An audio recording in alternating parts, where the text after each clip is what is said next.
Good morning, Catalyst. Good morning, everyone. I'm going to encourage you to grab a seat and find a place to sit down.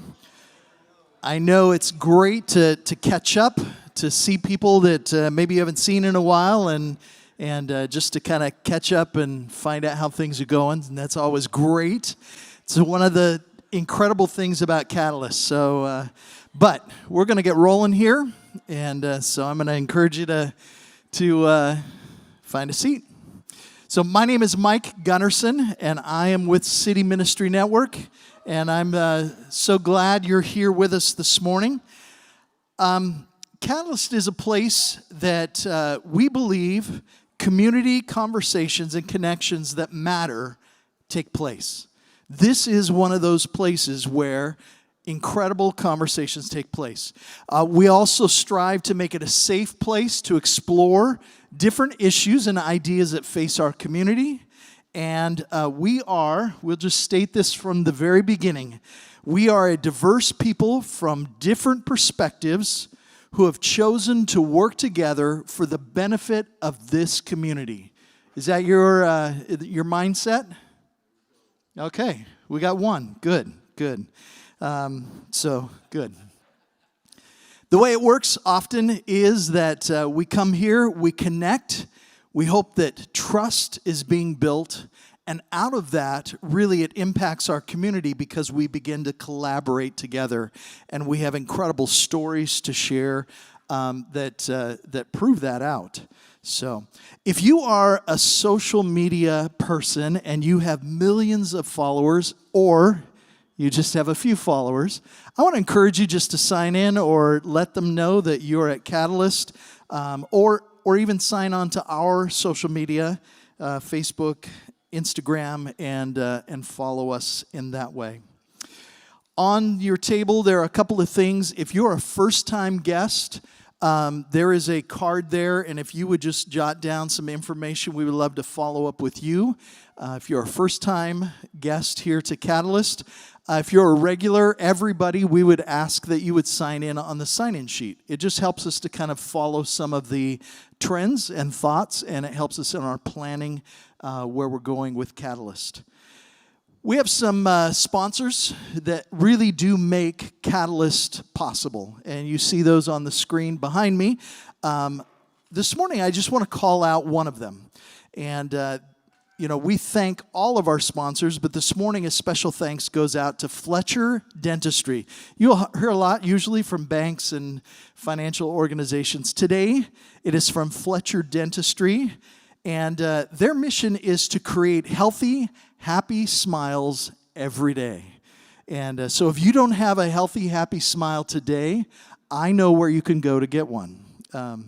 They share a positive vibe and invite patients to leave with a smile. So in some ways, we want to just say thank you, Fletcher Dentistry, for helping make this morning possible.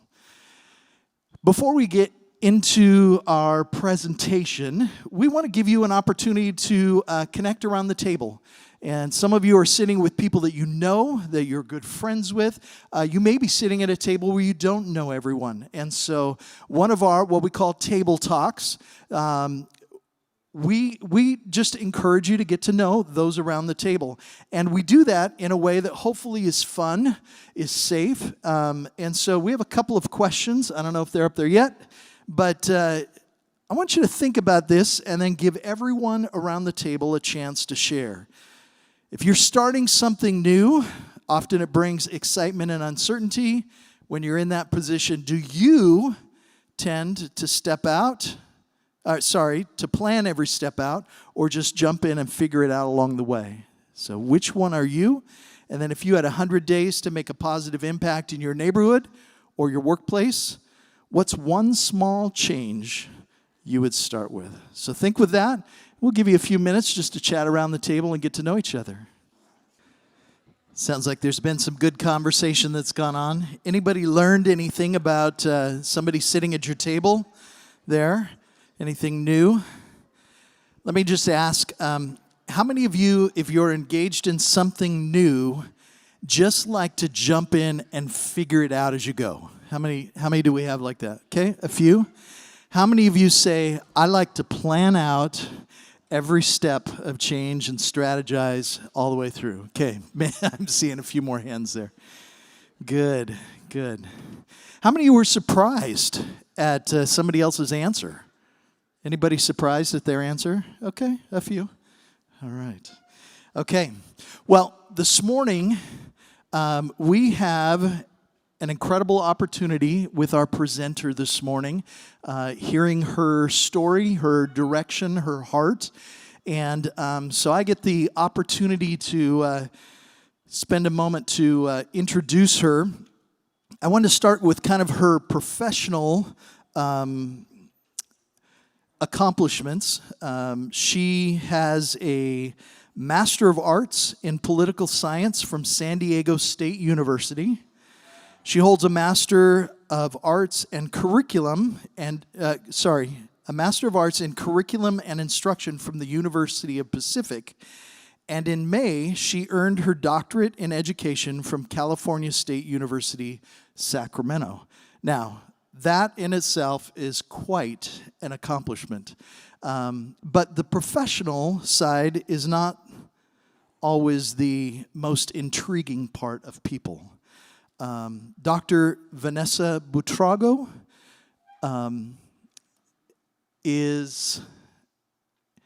So I was talking with her earlier, and often we talk about the brain drain, where kids grow up here and they say, there's nothing here and I'm going to go somewhere else.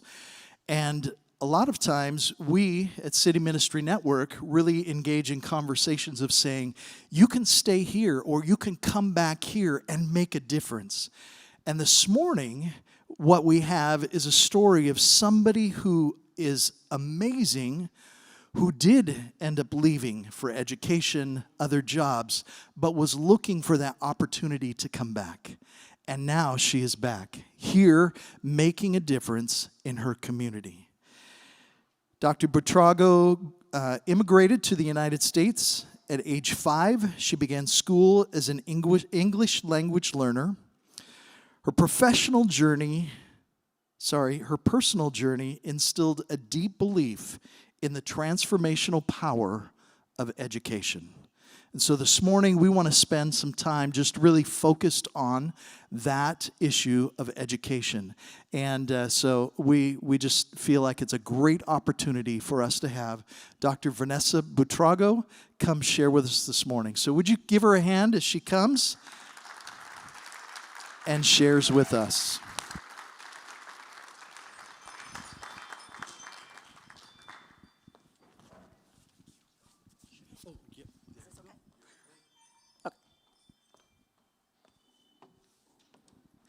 All right, good morning, everyone. Good morning. Happy Thursday. Are we all morning people?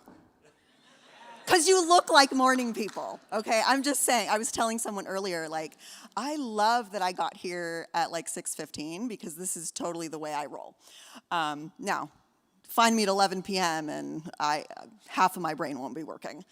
I am very honored to be here today. I've been looking forward to this opportunity to just chat with you. I will share that the ask was, hey, can you come and just share about yourself, right? Tell your story. And I appreciated the ask because, one, I love stories. I think that we can learn a lot about understanding other people's stories and really kind of understanding our own story, right? And kind of making meaning of the story of our lives, right? So today, I'm going to share a little bit about my story, but I propose this. As you're listening to my story, take me out of it. And by that I mean, consider it a representation of any student in Modesto City Schools, right?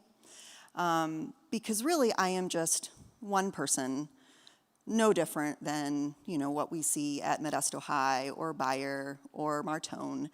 And so that's my ask, okay? As I'm talking about my journey, I also will offer really specific connections to the work that I do in community and with community, okay? So that's the goal for today. All right, so as you look up here, you can probably guess that I'm in all three pictures, okay? The first one is of me and my mother. When I came to the United States, we lived in Colombia and moved here when I was 5, like Mike shared. And, when we came to the US, we faced a lot of the same challenges that some of our newcomers in the community experience, right? So instability with housing, lack of proficiency with the English language. My mom didn't have a job or stable employment. So a lot of the things that we do see in the community and in our schools today, okay? Now, I will say that one thing that I am incredibly grateful for is that I had a parent who always said to me, I want you to be better than me, and I expect you to do more than I will ever do in my lifetime. That was the message. And I took that message very seriously, right? Because it was just me and my mom. I'm an only child. And a lot of people, when they get to know me and I say that, they're like, oh, that makes sense. So I am an only child, and she was a single parent, okay? So we were very, very close. And she was like, I need you to have a bright future. And she was also very transparent with me about what she could offer and what she could not offer me in that journey, okay? So she was not the parent who was, helping me with homework. She was not the parent down the road when I was in high school helping me with like financial aid, paperwork. But she offered me a lot of other things like love and support, emotional support, right? She had confidence in me, and she had really high expectations. And those expectations, I am convinced, are really the main reason I'm here, right? Those high expectations. So, as a child, like I said, I came to the United States and didn't speak English, but I quickly learned how to say shut up. So, that was the first thing I learned in English, right? So you can just imagine a terror, right? This little Vanessa, like running around telling people to shut up. And so, as you can imagine, the teacher reached out to my mom and was like, you gotta tell her to stop doing that in class. And, she, again, didn't speak English, so I think she sort of read between the lines, and then she was like, oh, Vanesita, por favor, like she'd be begging me, like, just don't do that, for a lot of different reasons. Now, at the time, I knew, or I thought I knew, that what she was trying to do was like encourage me to be a good student. But I didn't understand the other stuff in the background, right? Because what she was really trying to tell me was, hey, like, we are immigrants. You can't be on the radar. Like, do not put us on the radar, if you know what I mean. Now, I know that now. I didn't know that then, right? And I share that because, again, we have a lot of families who are in that exact same situation, having those exact same conversations. So, as you can imagine, I stopped saying shut up. Therefore, I am here talking to you today. I learned to not do that as much. And I actually turned out to be a pretty good student, right? High achiever, highly motivated. Again, a lot of it was because my mom was constantly in my ear. You have to do more than I have done and I will do in my lifetime. Okay, got you. I got you, right? So, was a good student, really eager to do homework, loved homework. For those of you who have children, ask them if they love homework. I recognize that that is not a normal thing, okay? So loved homework, and I know that I loved homework because every time after school, I would literally leave the classroom with a backpack that was way bigger than me. You know those backpacks that, like, it looks like the student's gonna topple over. And I would like get in the car and like open up my backpack and literally start doing homework in the car because I just was so eager to do the homework, okay? So I share that because I was a pretty compliant student, okay? Had good grades. And as it turned out, I never felt like I was smart. And I was okay with that because I always said, I may not be the smartest person in this room, but I will outwork everyone. And I remember feeling that way from very little. I mean, literally, the first time, or the earliest I can remember feeling that way was 4th grade.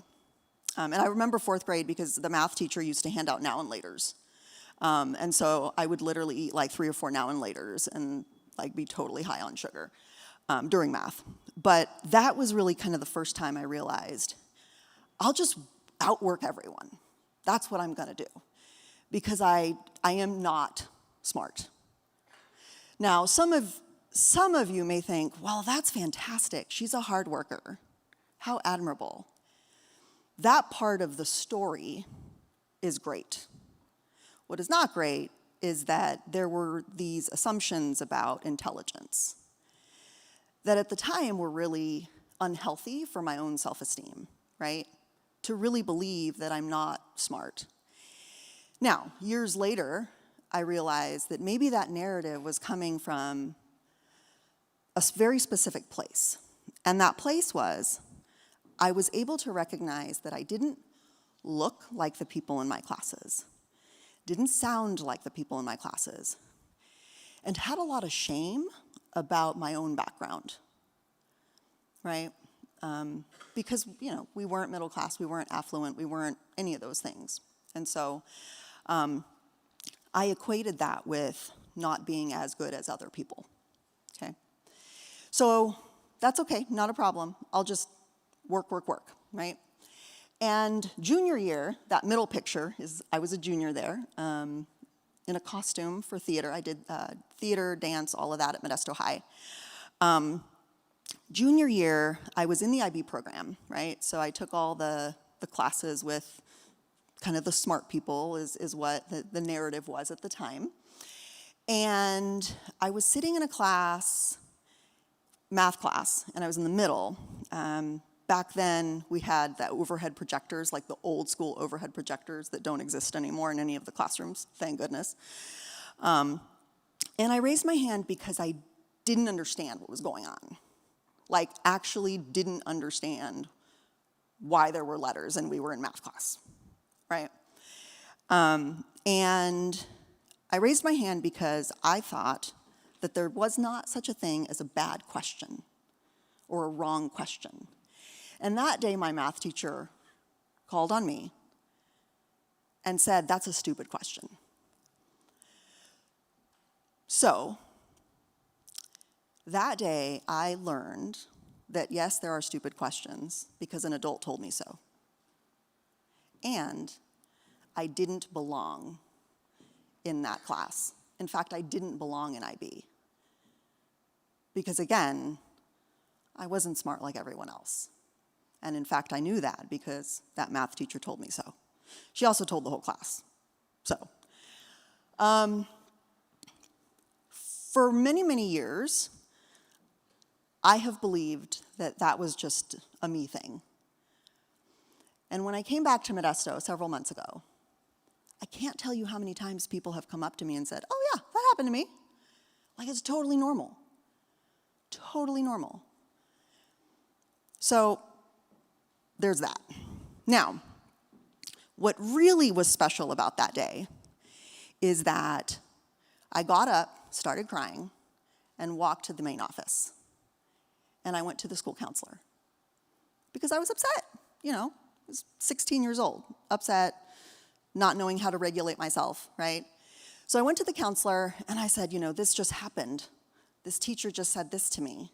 And the counselor said, oh, don't worry, I'm gonna help you. I'm gonna drop the class for you.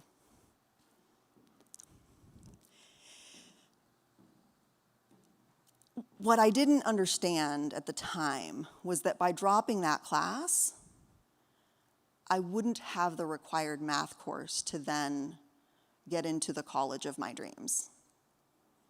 But that was never the question that was asked. It was never a conversation. And a decision was made for me without my voice, without my agency.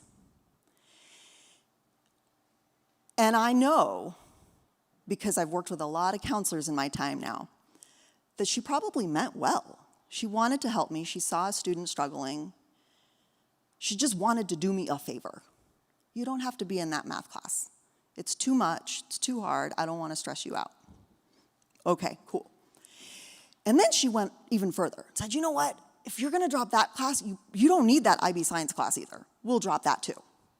We'll load you up on art classes. We'll load you up with art classes because they're easy. And you'll have fun. And I said, what about college, though? And she said, oh, no, college is not for people like you. So, and she, again, I think genuinely she meant well. Right? She wanted what was best for me, in her opinion, from her lens. Now, fortunately, after that, I had a conversation with an English teacher. And, well, she was also my psychology teacher. And that's Leilani Johnson. So that's the teacher that's in the third picture. And I told her about what happened. And she was like, oh, no. That's insane. You are going to go to college. We are going to make that happen. And I was like, well, but I already dropped those classes and da-da-da-da. She's like, that's okay. We'll make it work, right? You don't have to go back to that math class. We'll find a different way. And she helped me find that way. And so I share this because there are educators who can literally close doors, and there are educators who can open them, right? Now, what I will share with you is that even though I was not meant for college, and I would say there were quite a few people who believed I wasn't going to get there, I had two teachers, Miss Johnson and Mr. Murray, who said, just apply. Just apply. I mean, you don't have to pay for the applications, right? You qualify for all the financial aid you could ever want. Just do it. Who knows? I said, okay, go big or go home, right? So I applied to 5 schools that were absolutely unrealistic. I mean, even I will admit today, that was bad decision making. Well, anyway, I got into all 5. So, the first one came in, and it was University of Southern California, USC Trojans, okay? And I got it, and I was like, oh, okay, well, this was an act of God. This was divine intervention. Of course, nobody else is going to accept me, so I better just say yes right away. And my mom was like, well, hold on. I need you to believe in yourself just a little bit. Let's just see. I said, all right, whatever. You don't know what you're talking about. Because, teenagers, they think that about their parents. I know, because my 2 teenagers think I don't have a clue. But I waited. And then Cal Berkeley came in. And then UCLA. And then Duke. And I was like, okay, this is great. Where the heck am I going to go now, right? And then it just came down to money. And then it was okay, I'll just go wherever I get money and the most money, right? So I don't go into debt.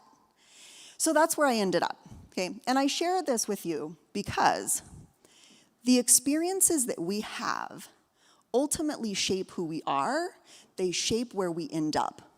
And educators play a tremendous role in that, right? And the thing that's always been just mind-blowing to me is that it can be literally a 2-minute interaction that can change somebody's life. And I know that that's a cliche. I know a lot of times we hear it, but it's true. It's a thing, okay? So with that, over time, I've really thought about, who am I? Who am I? What am I about? What's important to me? And my professional experiences have helped me kind of figure that out, okay? From very early on, I was like, you know what? As a leader, it's really important to me to be intentional. I want to be strategic. I'm not going to let things just happen to me. I want to plan, right? I want to be ready. That's what it was about. I want to be ready, okay? Then I was like, I also want to be really transparent, okay? I don't want to lie. Lying is bad. My mom taught me that. I want to work in community and with community, because working alone doesn't really achieve the same outcomes as working together. I don't know, has anybody else experienced that?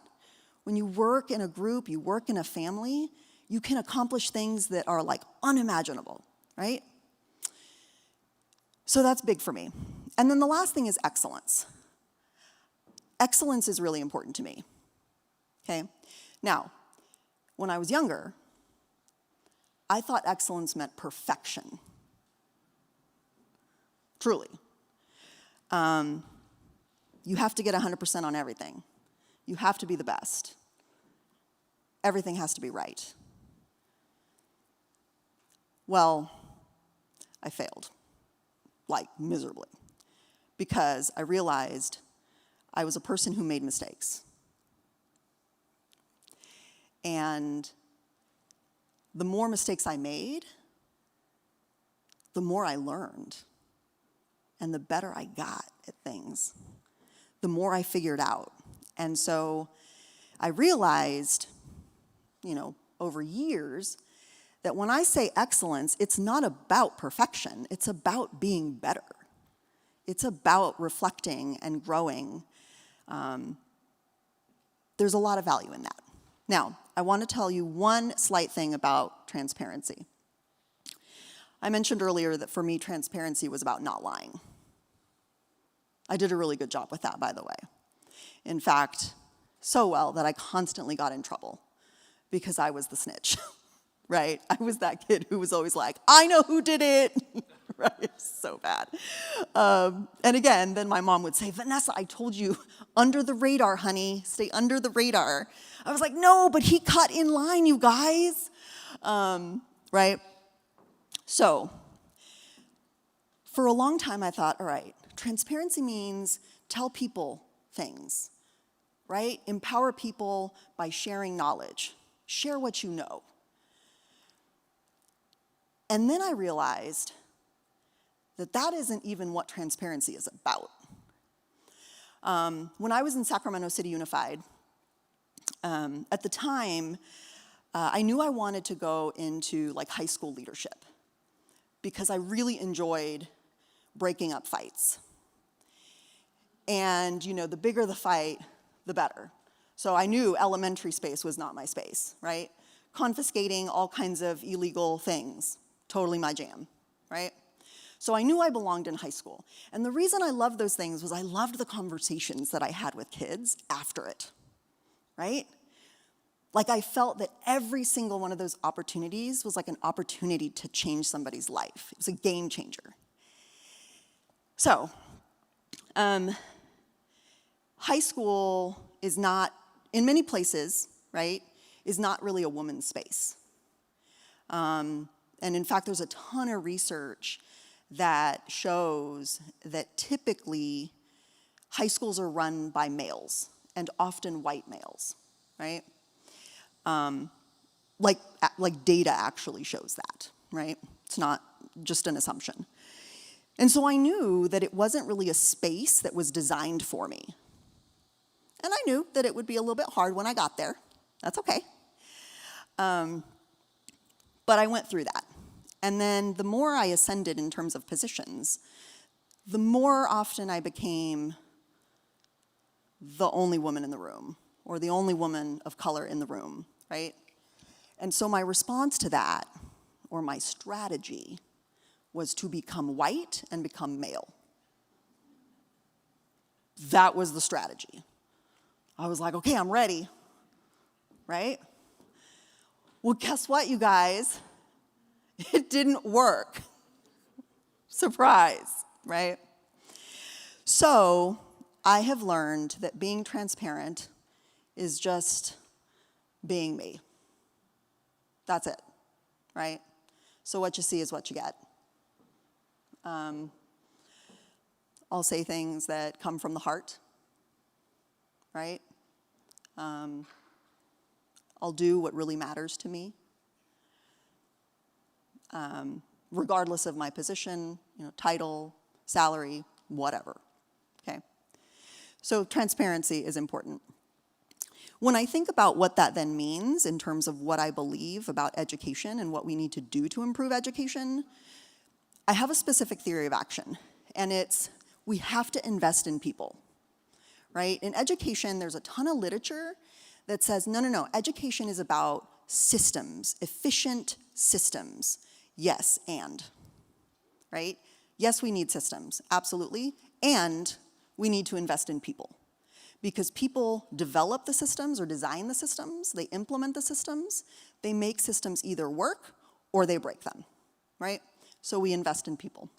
We demonstrate care and concern and commitment and belief and love for kids. That's what we do. That's the business that we're in, right? So the third thing I would say is commit to collective efficacy, right? Earlier I said that one of the values that's important to me is community. Whatever work I do, I promise you I don't do it alone. In fact, just looking at people in the room, there's like 10 of you or so that I see, and I'm like, yeah, I work with them. I work in conjunction with them, right? We're on the same team, the A team. I am not alone, right? We develop and make progress towards specific goals. Remember earlier I said everything is intentional. I don't just show up. You have to be prepared. You have to be ready. And part of being ready is knowing what you're going after. What are you working towards? What are the goals, right? And then partnering with students, families, and staff, right? One of the things that I've learned in education in particular is that oftentimes it's very easy to focus on the people in the immediate room, like teachers, principals, associate superintendents. And along the way, we might miss families. Along the way, we might miss kids, right, in the process, right, when they really should be central to the work. A lot of people have said to me, okay, so you're the new superintendent, cool. When are you going to start your restructure? When are you going to start making changes? When are you going to develop your own vision? When are you going to, all these things? And what I say to them, which I'll say to you, is the community developed Modesto City Schools' vision and mission. The community worked on strategic goals. It is not my place to come in and change that. My job is to honor what the community is saying we need, and then work towards that, and build and support that effort, right? Because it's not the me show. It's Modesto. That's what we're talking about. We're talking about building the future of Modesto by ensuring that students get the very best of all that education has to offer, okay? So the strategic goals are the same, right? Ultimately, our vision is about ensuring that every single student, all 30,000 of them, end up with the character traits that they need to be successful, the knowledge, and the skills, right? So it's more than just about, hey, you need to know about World War II. It's about, do you know how to write? Do you know how to read to understand? Do you know how to, collaborate with people? How do we get you there, right? I've talked to many Modesto City school staff, and I've talked to business owners in Modesto.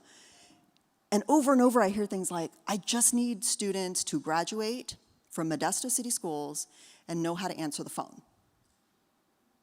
Okay, understood. Right? Or I need students to be able to come into a room and know that the appropriate thing, the professional thing is to shake somebody's hand, look them in the eye, right? I also have heard students need to know who they are. They need to be grounded in who they are, what they believe, what they want. And we are responsible for creating those spaces to make it happen. Now, what I can tell you is that we're not doing that all the time, right? Again, back to the transparency thing, right? So we surveyed students in the spring, and so we have about 30,000 students in Modesto City Schools. 15,000 took this survey. Of the 15,000, across the board, elementary, junior high, and high school, 36% said they enjoy learning, and then 40% said, we're not really, we are excited to learn new things. In other words, the majority are not feeling that way. And then they're motivated to learn, 43%. So not only are they saying that, students are honest. Students will tell you everything. I just held a student listening session at Davis, and let me tell you, they'll be honest with you. They'll tell you everything you want to know, okay? I mean, literally, even like who has vape pens in the classroom. It's wild. So you got to be careful what questions you ask. Like my mom used to say, be careful the questions that you ask, because you better be prepared for the answer, right? But in addition to their feedback, look at our performance data, right? Like, even with our performance data, this is English language arts, right? This is part of the story, right? The data is communicating exactly what the students are communicating, right? There's something going on with the passion to learn, the interest in learning, the way that we learn, understanding the way that they learn. And here's the thing. I can say a lot of things about this data, right? But I'll say 3 things. 1, it's unacceptable. And we can do better. And I know for a fact that our students are capable of doing better than this. I know it, okay? In math, same thing, right? If you take a look in terms of math scores, 20% meeting or exceeding standards, right? 20%. So out of 100 kids, 20 of them are either at or above grade level or exceeding performance standards, right? If you are a business owner and you are employing 100 people and they have come out of Modesto City Schools, that means 10 of them will likely be able to do the math that you need them to do. 20 of them. Who's a business owner in here? Okay, is that scary to you? Yeah, definitely. Okay. Here's the thing, though. Students are also saying that, quite frankly, they're not really feeling prepared to engage with the world and the community. And also, in terms of high expectations, remember when I said earlier, my mom, like the game changer was high expectations? 55% of our students are reporting that they feel that we are setting high expectations. So again, we can do better, we can do more. If you think about the student experience, a lot of it has to do with the setting that they're in, and you definitely see that school or educational settings differ in terms of who participates. So even though we're about 70% Hispanic Latino in our district, we represent the lowest participation rate for GATE, okay? With AP and IB, again, you'll see low participation rates and low pass rates as well, okay? And I say this because these are the settings where rigorous education happens, okay? And not just because I know, because we know, teacher practice and what those classrooms look like, but because students literally have told us. Expectations differ depending on the educational setting that you're in, right? It's no secret. So the disproportionality is represented here. Again, you'll see there's disproportionality with our Hispanic population. For AP, there's disproportionality as well, again, for our Hispanic population and our Black students or African American students. IB is a little different because they're doing something different. You'll notice that the disproportionality with Hispanic students is not as great. A lot of it is because they've really made intentional efforts to change access. And then this is A through G readiness. This means how many students are prepared for college and are eligible to go straight into a 4-year, right?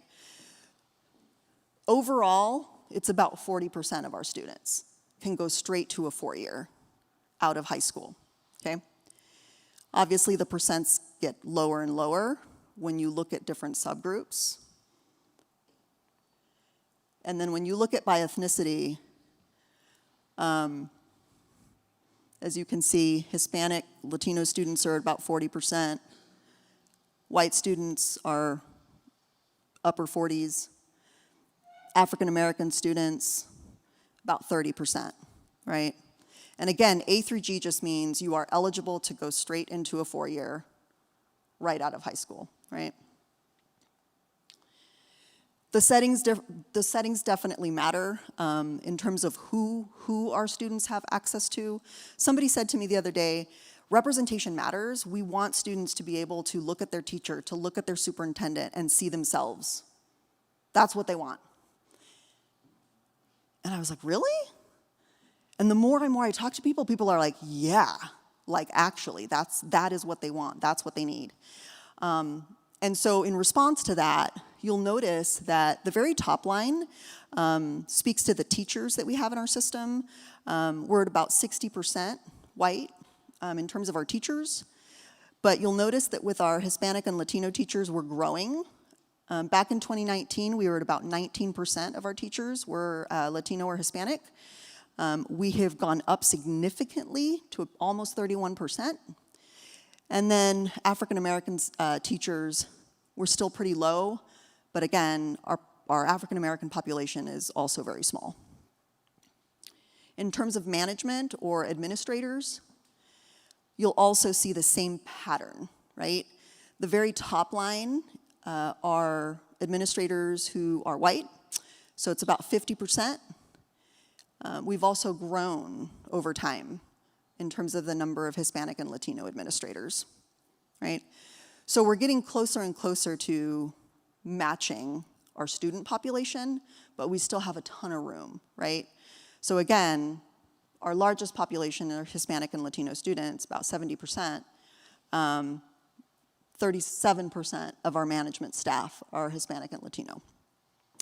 So in closing, I just want to share that when people say, what's your vision? What's the thing that matters to you most as a superintendent? I say possibilities and opportunities. That's what I want.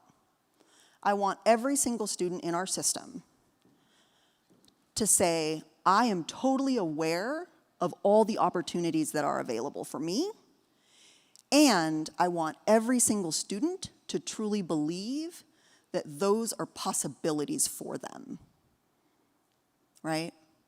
And it does, I mean, it's for them to decide, right?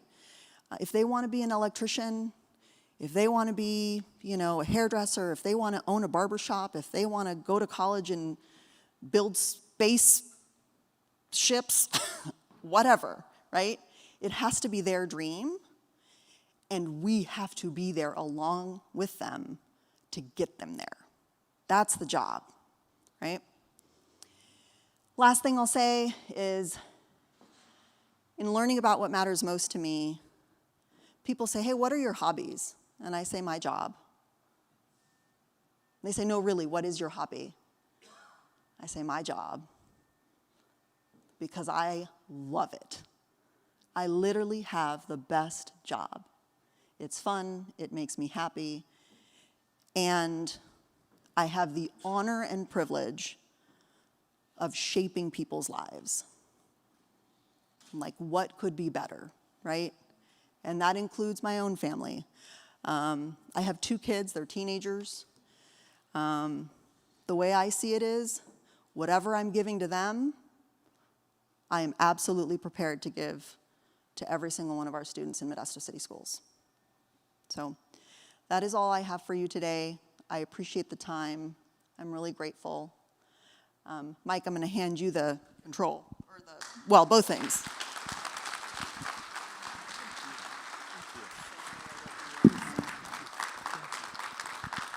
Thank you so much for sharing. taking your time and sharing it with us. So there are a couple of questions on the screen here. Sorry, I guess I wasn't doing my job. I'll try again. There it is. All right, a couple of questions on the screen. Would you take a few minutes and just chat about that around your table? Let's go into table talk. I know you haven't had a lot of time to thoroughly work through these questions together, but hopefully it's generated some thoughts in your mind and really challenged you to be thinking about, what does that look like for you to be doing that? I, again, want to just say thank you for being here this morning. And as we close the morning, I just want to let you know next month, I want to encourage you to come back. And we have an organization, it's semi-newer organization here in the community called Beam Circular. And you probably have heard some about them, but many of you are like, what the heck does Beam Circular do? And next month, we're going to get to hear. And I'm really excited.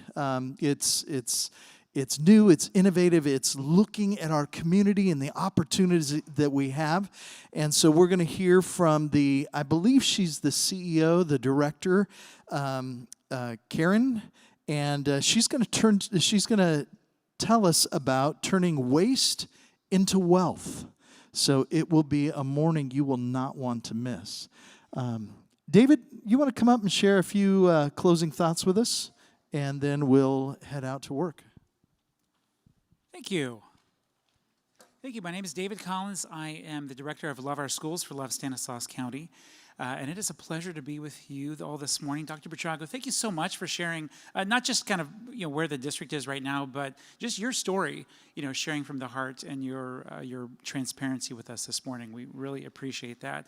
I will say you made the statement, I may not be the smartest, but I will outwork everyone. I have not related to something so hard to that recently, so thank you for that. You said that, and I thought, okay, here's one of my people. All right, glad to be here. One of my biggest takeaways that you shared just overall is that the impression of an adult is very powerful in the life of a young person. Educators, they truly can. We can close doors or we can open them.